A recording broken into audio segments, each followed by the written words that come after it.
छत्रपती संभाजीनगर जिल्ह्यात दुष्काळाचे भीषण चटके बसायला सुरुवात झालेली आहे। छत्रपती संभाजीनगर जिल्ह्यातील सोयगाव तालुका हा अति दुर्गम म्हणून ओळखला जातो आणि याच दुर्गम तालुक्यातलं सर्वात शेवटचं दुर्गम गाव आहे सावखेडा। या सावखेडा गावाला आता पाण्याची कुठलीच सोय नसल्यामुळे या छोट्याशा झऱ्यावरती संपूर्ण गावाला आपली तहान भागवावी लागते।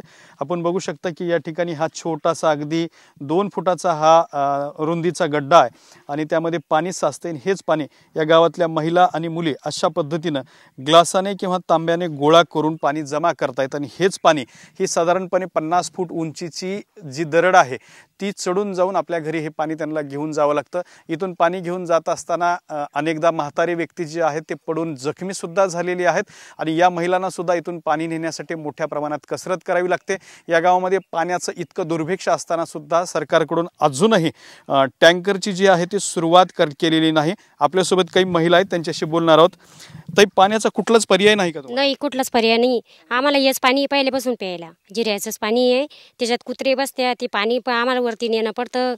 वरती हंडा घेऊन जाता येत नाही, कोणाची मान दुखती, कोणाची पाठ दुखती, तर त्याच्यामुळे काही हंडे पडून गेले वर जाता जाता। लहान लहान मुली पडत्या, म्हाताऱ्या हे पडत्या, महिला पडत्या, आम्ही पण पडतो। वर जाता येत नाही, काही नाही हंडा घेऊन। आमची फक्त एवढी समस्या आहे, फक्त आम्हाला पाणी चांगलं द्या। टँकर सुरू झालं नाही का? नाही, टँकर सुरू नाही झाला अजून। ही फक्त उन्हाळ्यातली तुमची अडचण आहे का सततच? नाही, सतत आहे, कायम लगी पेरणीत सुद्धा हेच पाणी नेणं पडतं आम्हाला कायम। गढूळ आता तर नितळे उन्हाळ्यात, पण पेरणीमध्ये लगे वरून पाणी येतं, गढूळ पाणी पिणं पडतं आम्हाला। पण हे पाणी थोडंसं गढूळ वाटतंय झऱ्यातलं सुद्धा। हा, हे पण गढूळ आहे ना, थोडं थोडं भरणं पडतं तर ती नितळ येतं। एक हांडा भरला की पाणी आटून जातं, नंतर एक हांडा भरूस थांबणं पडतं परत। अच्छा, ही एक शाळेत शिकणारी मुलगी सुद्धा या ठिकाणी आहे। तुझं नाव काय ग बाई? कोमल। बरं, आणि कितवीला आहेस तू? 8वीला।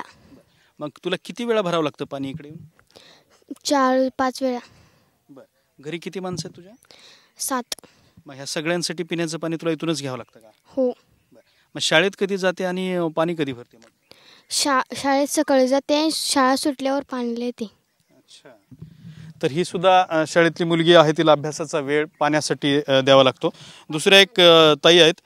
ताई, कशी अडचण आहे आणि कधीपासून आहे? ही कायमचीच अडचण आहे। आम्ही गंज कधीच म्हणतोय, पण मग ते करतच नाही। सगळे येऊन जाऊन वापस जाते, नुसते हाव म्हणत्या, काहीच करत नाही ते पाण्याचा विषय। नुसते हाव का आज करू उद्या करू, गंजच पाहून गेली इथून, पण कोणीच काही कानावर घेत नाही। म्हातारे माणसं जाते त्या रस्त्यानं गंजच जातो, पाणी गढूळ होतं। आता हे पाणी बी सुद्धा आटून जाईन आता थोडे दिवसात, काय करणार? आता ह्या आपण समोर बघताय की या ताई आहेत, हा सगळा हंडा जो आहे तो डोक्यावर घेऊन यांना हा डोंगर जो आहे ही दरड पूर्ण चढून जायची आहे। अशा कठीण परिस्थितीमध्ये या ठिकाणच्या महिला पाणी भरत आहेत। ही जी मुलगी आहे ती ग्लासानं ह्या झऱ्यातलं पाणी भरते। साधारणपणे 10 मिनिटं झाले ती ही तिची कळशी जी आहे ती हंडा जी आहे तो भरते, तरी सुद्धा तिला 10 मिनिटानंतर हा हंडा भरलेला आहे। इतकं कमी पाणी येतं आणि याच कमी पाण्यावरती साधारणपणे 250 लोकांना आपली तहान भागवावी लागते। या आजीसुद्धा आहेत, त्यांना सुद्धा हा खडा डोंगर चढून या ठिकाणी आपलं पाणी जे आहे ते न्यावं लागतं। ह्या दोन्ही मुली आपण बघू शकता की त्यांना अभ्यासाचा वेळ या ठिकाणी सोडून द्यावा लागतोय आणि पाणी भरण्यासाठी आपला वेळ त्यांना या ठिकाणी द्यावा लागतोय। खरं तर सरकारकडून सगळीकडे टँकरची व्यवस्था केली जाते, मात्र या गावाला अजूनही टँकर देण्यात आलेलं नाही। त्यामुळे या गावाला पाण्यासाठी वणवण करावी लागते, पायपीट करावी लागते। हा सगळा डोंगर चढून पाणी भरावं लागतंय। ह्या ज्या आजी आहेत आपण पाठीमागं बघताय, थकलेले आहेत, त्यांना हा डोंगर चढणं कठीण आहे, मात्र घरात पाणी नाही आणि पाण्याशिवाय जगणं शक्य नाही। त्यामुळे त्यांना हा डोंगर चढण्याशिवाय पर्याय नाही।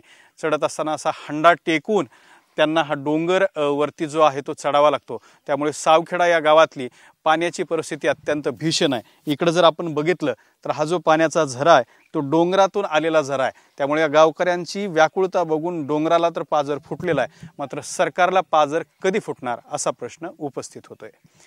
कॅमेरामॅन हर्षल सोबत दत्ता कानवटे, TV9 मराठी, सिल्लोड, छत्रपती संभाजीनगर।